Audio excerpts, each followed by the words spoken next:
한 절씩 교독하겠습니다. 이사야 5장 1절에서 7절까지입니다. 이사야 5장 1절에서 7절. 이제 내가 사랑하는 내 님을 위해 노래하겠다. 이 노래는 그의 포도원에 관한 내 사랑의 노래다. 내 사랑하는 님은 비옥한 산자락에 포도원을 가지고 있었네. 그는 땅을 파고 돌을 골라내고 아주 좋은 포도나무를 심고 한가운데는 망대를 세우고 포도짜는 틀까지 깎아놓고서 좋은 포도가 열리기를 기다렸는데 들포도가 맺히고 말았네. 예루살렘 주민들아, 유다 사람들아, 이제 나와 내 포도원 사이를 판가름해보자. 내가 내 포도원을 위해 더 어떻게 해야 한단 말이냐. 내가 거기서 하지 않은 일이 무엇이냐. 나는 좋은 포도 맺히기를 왜 이렇게 들포도만 열렸느냐.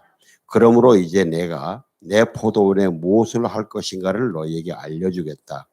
내가 그 울타리를 걷어내 그곳이 망가지게 하겠다. 그 담을 헐어내 그곳이 마구 짓밟히게 하겠다. 그곳을 황폐하게 내버려 두겠다.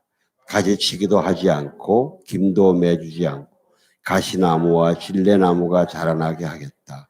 내가 먹구름에게도 명령해 포도원 위에는 비를 뿌리지도 못하게 하겠다. 7절 같이 봉독합니다. 그렇다. 만군의 여호와의 포도원은 이스라엘의 집이며 그분의 기쁨이 되는 식물은 유다 사람들이다. 그분은 공의를 기대하셨는데 오히려 피 흘림만 있다니, 정의를 기대하셨는데 오히려 아우성만 있다니. 아멘. 네. 하나님의 포도원입니다. 하나님의 포도원. 우리 말씀 나누기 전에 먼저 우리가 각자 자기 가슴에 손을 얹고 나는 하나님의 극상품 포도나무다. 이렇게 선포하잖아요. 나는 하나님의 극상품 포도나무다. 예. 옆에 분들에게 당신은 하나님의 극상품 포도나무입니다. 아멘. 네. 우리 사람은요, 하나님의 형상대로 지어졌습니다. 여러분 아시다시피 하나님의 형상대로. 그래서요, 하나님으로부터 다른 피조물보다는 더 특별한 사랑을 받는 존재입니다. 다른 피조물보다 하나님께서 우리 사람들을 더 존귀하게 여기는 존재들입니다. 사람은 자기가 얼마나 귀하고 큰 사랑을 받는 존재인지 알면요, 변해요. 나쁜 길 가지 못해요. 사람은 말이죠. 자기가 얼마나 존귀하게 여김을 받는지 알면은요, 함부로 살지 못해요. 귀하게 살아요. 6.25 때 한 미군이 겨울에 강원도 외진길을 한번 차를 지나가다가, 어디서 애기 우는 소리가 들렸어요. 그래서 가봤더니 엄마가 아기를 꼭 안고 있는데 그 엄마는 거의 굶주림과 추위로 이미 숨이 끊어졌어요. 이제 동사한 거죠.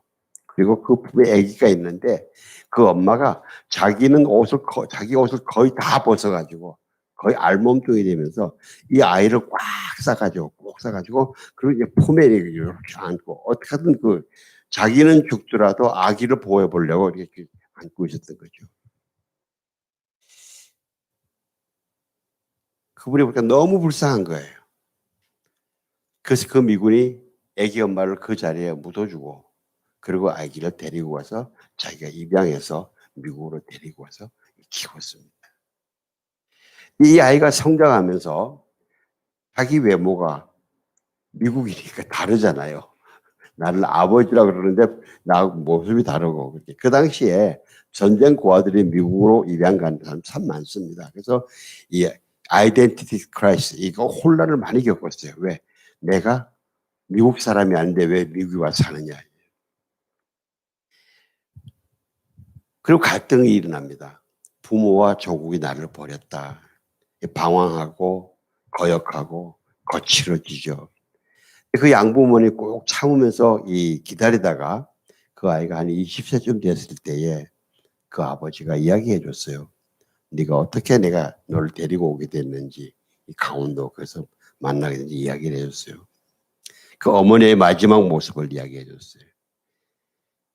네 청년이 아버지한테 부탁을 해가지고 같이 한국에 왔어요. 그때 한국에 와서 아버지 안내로 그 강원도 그 조금 그 근처 어디 와가지고 아마 여기다 하고 아버지 그분이 이야기해 줬어요.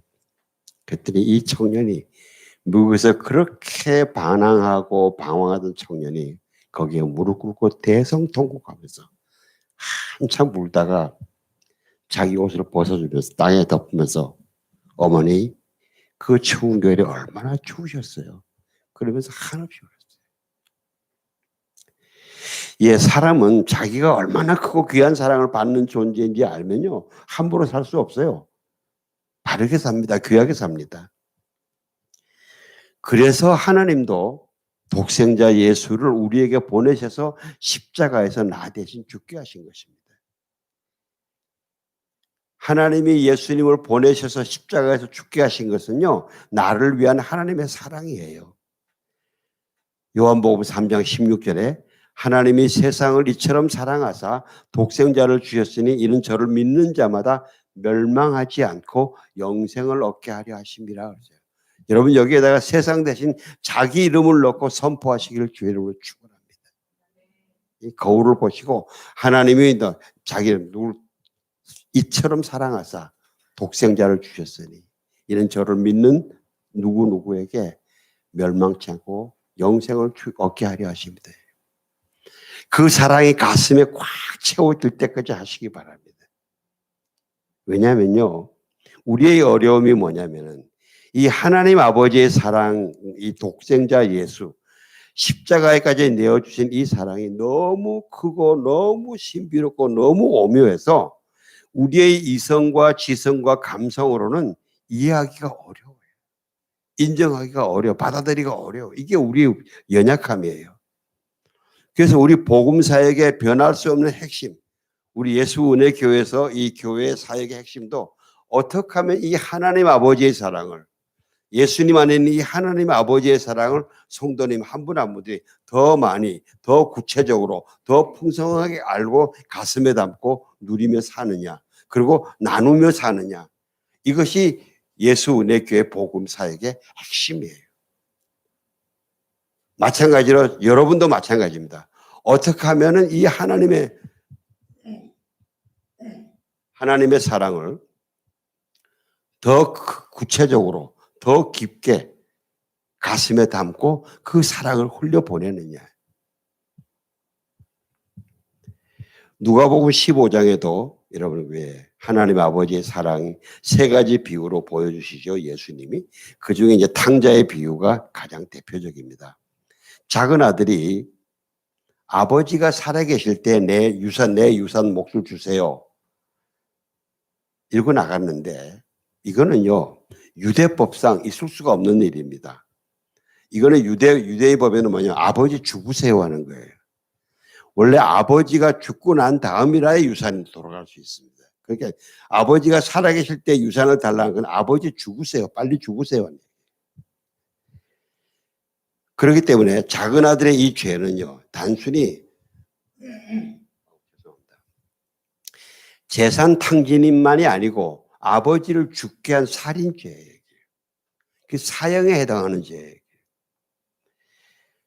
자, 그 아들이 완전히 쫄딱 망하고 난 다음에 깨닫고 내가 일어나 아버지께로 가야 되겠다 하면서 세 가지를 결심을 합니다. 첫째 하나는 아버지 내가 하늘과 아버지께 죄를 지었습니다.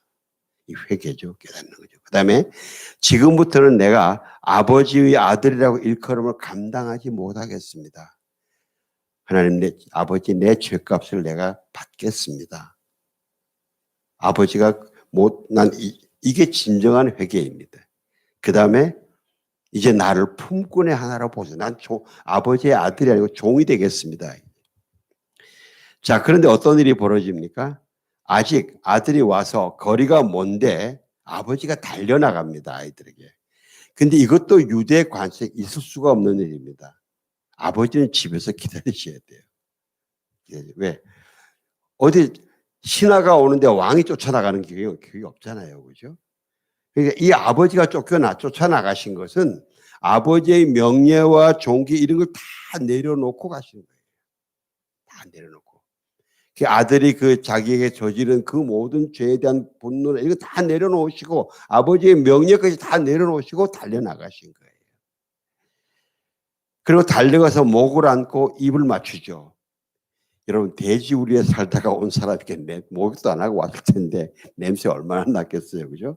그런데 여기 그보다 더 깊은 의미가 있습니다. 뭐냐면요, 이 유대인 그 풍습에 커차차라는 게 있어요. 그는 아버지에게 이런 그 우리나라 옛날에 그렇게 아버지에게 조상들에게 그 아주 그 못된 짓 하는 사람은 쫓아내버리지 않습니까? 이처럼 커차차 하면서 아무아무개는 이런 죄를 지었기 때문에 우리 사회에서 쫓아내버린다는 이런 예식이 있어요. 커차차예요. 그러니까 이 아들이 지금 마을로 들어오지 않습니까? 마을로 들어오면은 이 동네 사람들이 저런 나쁜 놈, 쌍놈이죠. 돌로 쳐 죽일 수 있어요. 그런데 아버지가 달려나가서 내 아들이야. 나를 향해 지은 모든 죄가 내가 용서했어. 이러고 앉는 것은 아들이 거기서 들어오면서 받을 이 비난과 정죄와 처형 있지 않습니까? 이걸 아버지가 덮어주는 거예요. 이 덮어주는 거예요.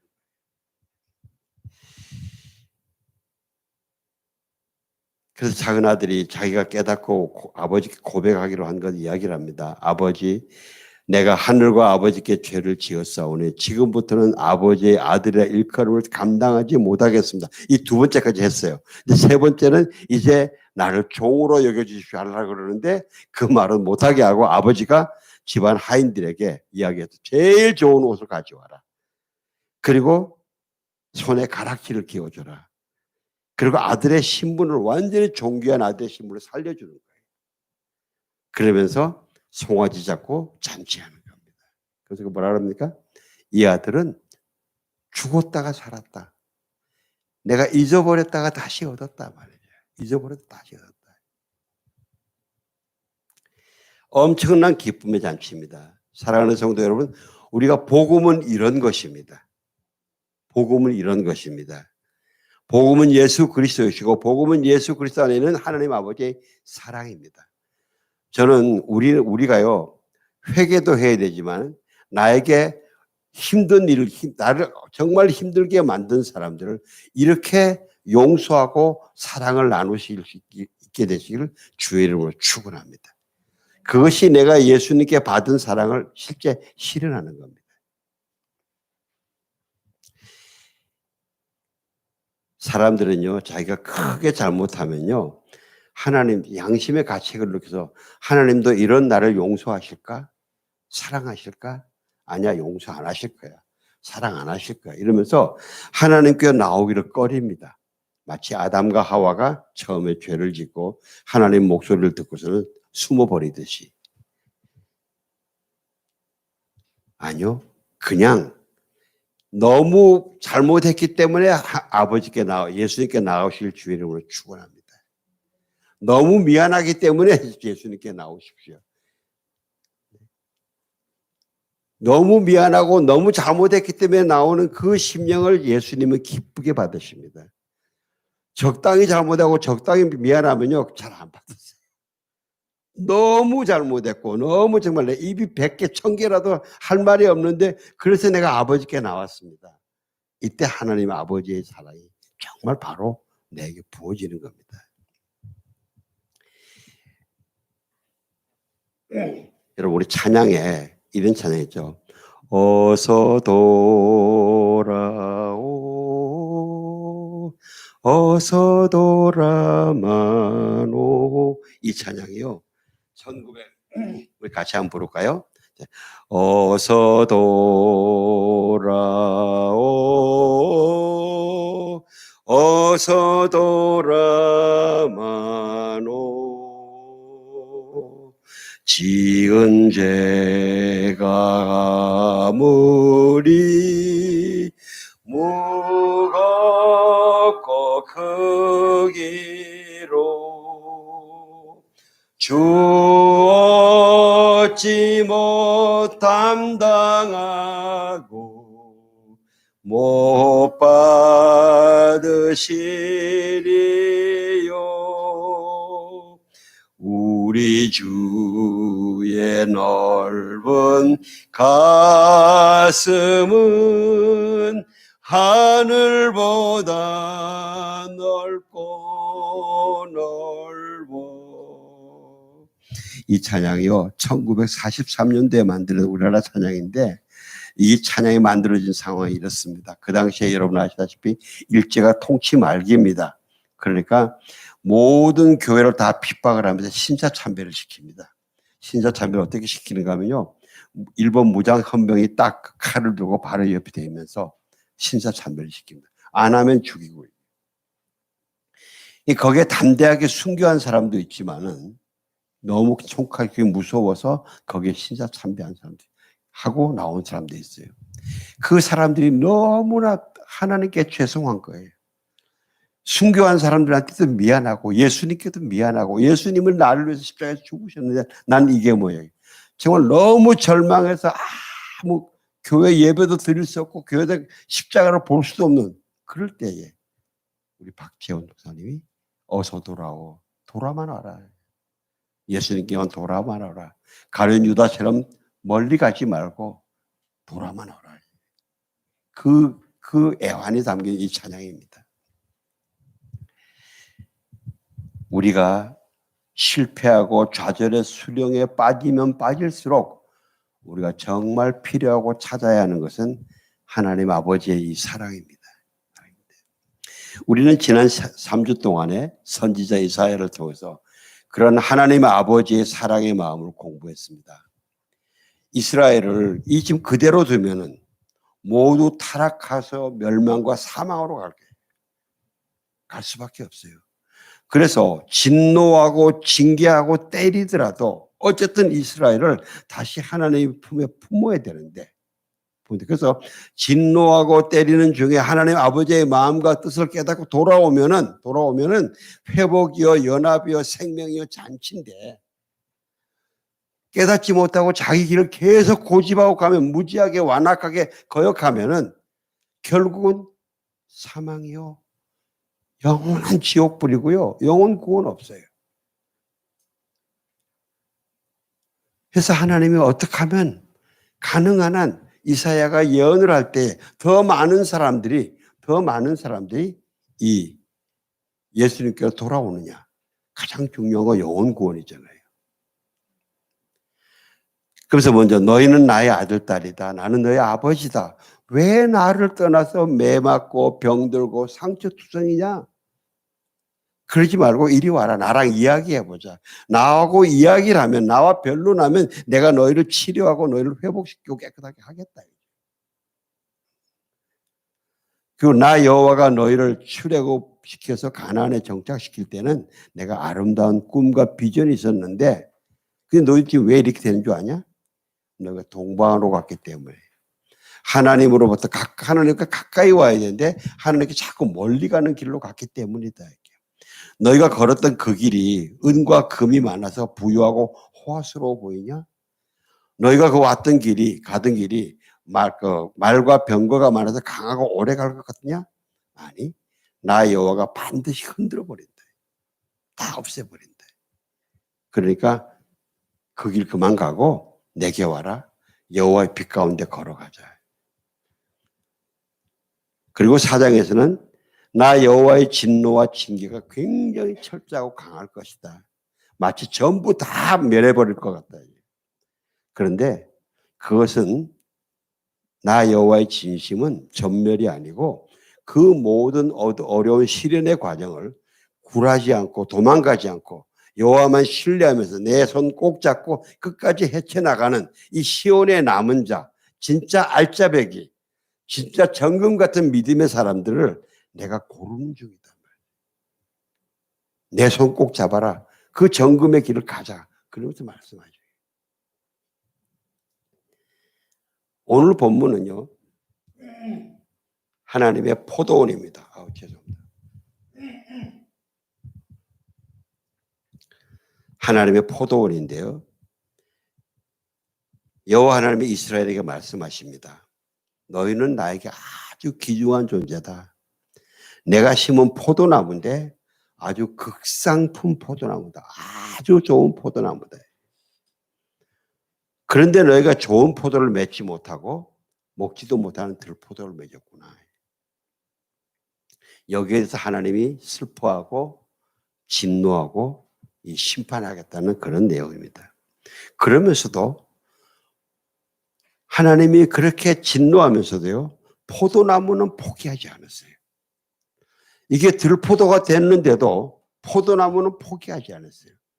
여기서 하나님 아버지의 사랑을 우리가 발견할 수 있는데 1, 2절 같이 봉독합시다. 1, 2절 좀 띄워주세요. 시작.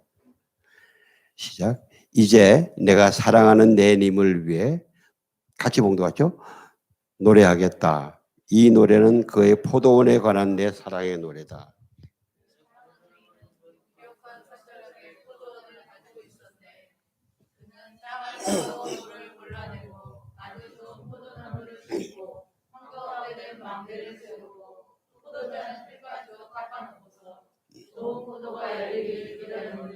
들포도가 맺히고 말았네. 예. 포도원을 준비하는 하나님의 아버지의 소망, 기쁨을 이야기합니다. 비옥한 산자락에 포도원을 가지고 있었고 땅을 파고 돌을 골라내고 마치 봄에 농사를 위해서 농부가 밭을 갈고 돌을 골라내는 그런 게 있겠죠. 그리고 한가운데 망대를 팠어요. 여러분 망대는 왜 팠을까요? 망대는 이 포도원을 탐내는 도둑도 지키고 또 이 포도원을 막 가꾸다가 좀 피곤하면 쉬기도 하잖아요. 또 포도원에서 주인이 뭘 할까요? 우리 그 원두막에서 여름에는 그걸 바라보면서 곡식이 이거 하는 거 보고 그 농부가 얼마나 마음이 흐뭇하겠어요. 감상하고 하나님이 그러셨다는 거죠. 감상도 하고 즐거워하려고요. 포도 이 짜는 틀까지 만들었는데 좋은 포도즙을 얻으려고요. 근데 꿈꾸며 기다렸는데 들포도를 맺었다. 모든 정성 다 했는데 들포도를 맺었다. 그죠? 우리가 농사 지어본 사람은 이 실망을 알 것 같아요. 우리가 가끔씩 왜 이 여름에 여름에 곡식이 막 익는 시기가 지나고 가을 추석쯤 돼가지고 태풍이 와가지고 밭을 싹 휩쓸려 있으면은 그걸 바라보는 그 농부의 그 마음들이 어떻겠어요, 그죠? 우리의 마음도 안타까운데 그걸 정말 봄부터 준비해가지고 여름에 그 때학볕에 딱 열심히 일했던 그 사람들이 그게 가을에 태풍에 다 물에 잠겨가지고 못 쓰게 됐을 때 그 부모 그 농부의 마음이 어떻게 되겠습니까? 마치 창세기 1장에서요. 하나님의 창조 때 첫째 날부터 다섯째 날까지는 달과 하늘, 해, 달 여러 개를 만들면서 하나님이 그랬어요. 매일매일 보시기에 좋았더라 했어요. 그런데 여섯째 날에는 뭡니까? 하나님의 형상대로 사람을 만드시고 다스려라.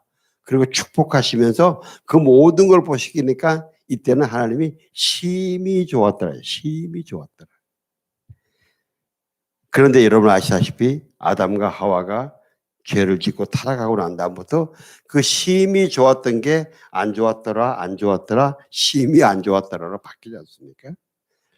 사랑하는 성도 여러분, 저와 여러분은요, 심히 좋은 극상품 포도나무입니다. 이 자존감을 꼭 붙드시길 주의 이름으로 축원합니다. 예, 우리 3, 4절 한번 띄워주세요. 같이 봉독합시다. 예루살렘 주민들아, 유다 사람들아, 이제 나와 내 포도원 사이를 판가름해 보라. 내가 내 포도원을 위해 더 어떻게 해야 한단 말이냐? 내가 거기에서 하지 않은 일이 무엇이냐? 나는 좋은 포도 맺히기를 기다렸는데 왜 이렇게 들포도만 열렸느냐? 아멘. 그런 극상품 포도나무를 심었는데 좋은 포도를 맺지를 못하고 들포도를 맺을 때 하나님의 이 슬픔과 이 답답함을 말씀하십니다. 그다음에 5절, 6절 한번 띄워주실래요?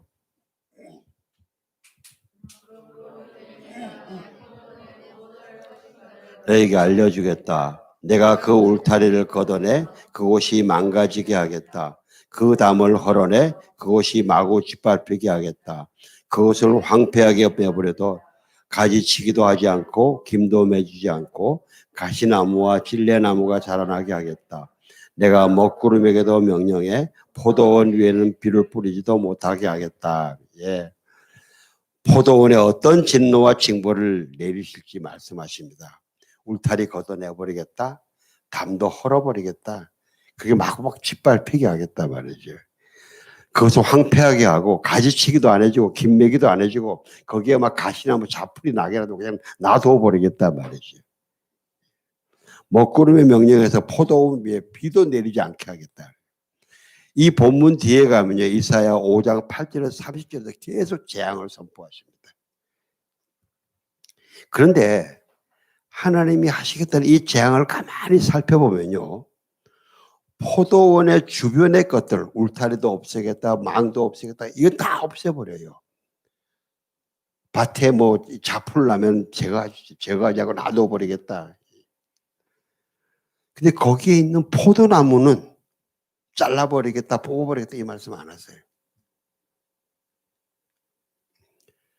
여러분 포도원의 핵심이 뭡니까?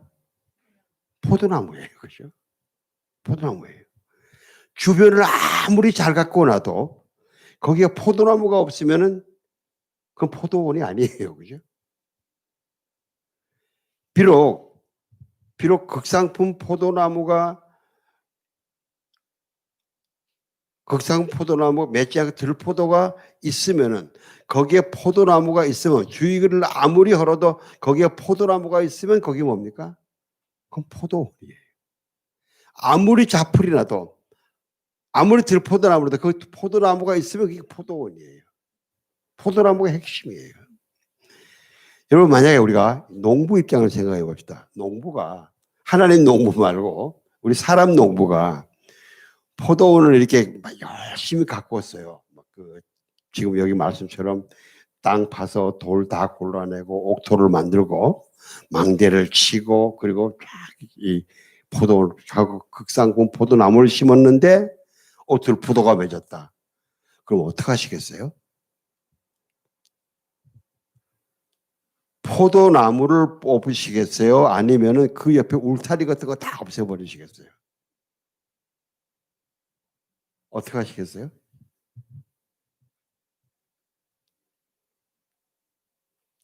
왜 대답이 없어요?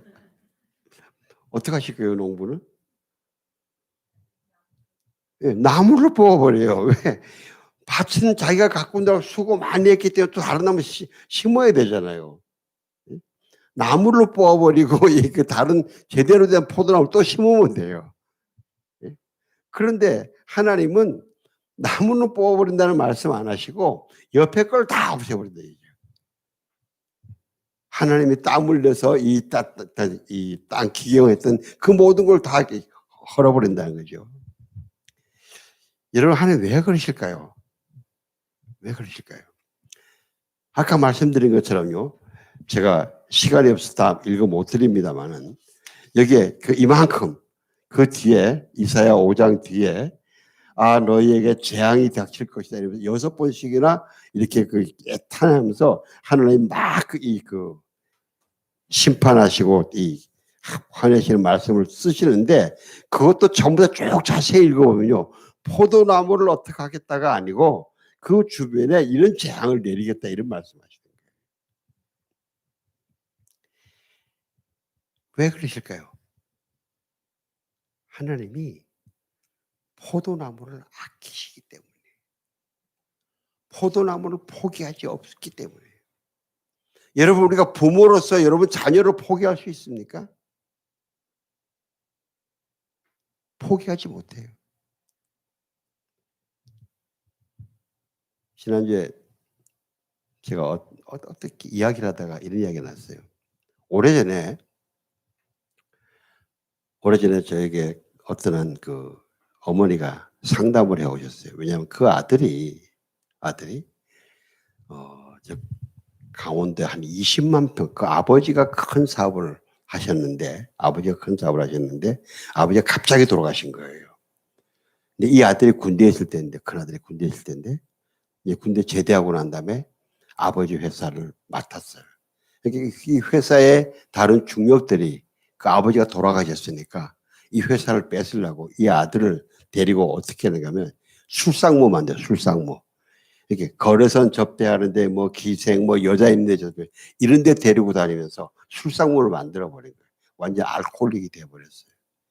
그리고 거기에다가 노름도 가르쳐요. 그러니까 완전 이 중독이 돼 버린 거예요.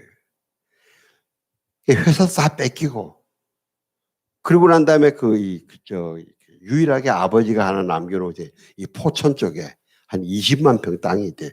산과 땅, 이 밑에 평지까지 합해가지고. 정말 좋은 땅이었어요. 이렇게 산 말고. 이 아들이 뭘 하는가 하면, 그 중독이 되고 그러되니까 아무것도 못하고 노름하다가 빚지면 그 땅 조금 파는데, 뭐 산에 있는 땅 누가 사겠어요? 그 아래에 있는 좋은 땅 요만큼 떼어서 팔고 요만큼 떼어서 팔고 이러는 거예요. 그 어머니가 그 저에게 우리와 저희가 필리핀에 있을 텐데 와서 이야기를 하셔. 어떻게 하면 좋겠냐. 그래서 제가 그랬어요. 과감하게 어머니 그 아들 감옥에 보내세요. 이 어머니 화가 났어요.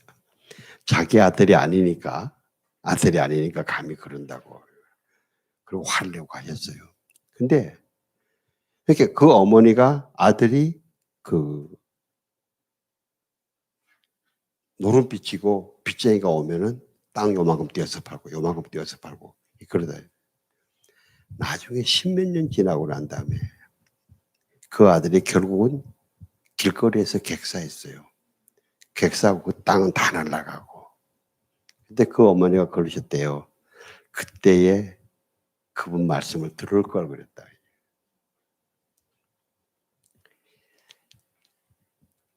어머니가 이 아들을 감옥에 보내는 걸 마치 아들을 포기하는 것 같이 생각하신 거죠. 어머니의 그 사랑에서 시작됐지만은 참 너무 안타까워요. 오히려 정말 감옥에 보내서 거기서 술을 끊고 나오게 하는 것이 정말 어려운 사랑이거든요. 예, 이처럼 하나님은요, 포도나무를 포기할 수 없어요. 부모가 자식을 포기할 수 없는 것처럼요. 비록 극상품 포도나무가 들포도를 맺었지만요, 포기할 수 없어요. 왜? 우리 인간은 무능하지만 하나님은 전능하세요. 하나님은 전능하세요. 우리가 하나님 말씀만 붙들고 하나님께 나아가기만 하면요, 우리를 다시 극상품 포도나무로 만들어주세요.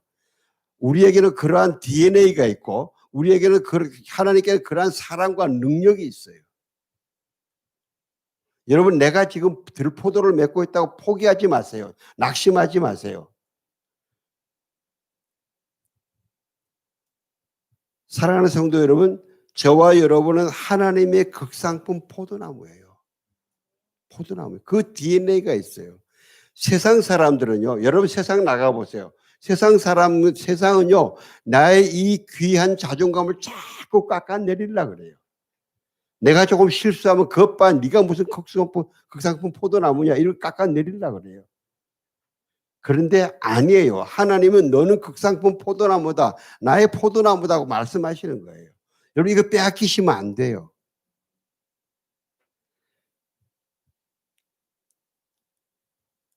이거 빼앗기지 않으시기 위해서요. 예수님 손 꼭 잡으시기를 주의 이름으로 축원합니다. 예수님 손 놓지 마세요. 꼭 잡으세요. 내가 지금 예수님 손을 잡고 있나 안 잡고 있나는 내가 알아요. 내 마음 중심을 보면 알아요. 다시 한번 말씀드릴게요. 여러분은 극상품 포도나무예요. 빼앗기지 마세요. 기도하겠습니다. 하나님 감사합니다. 우리를 극상품 포도나무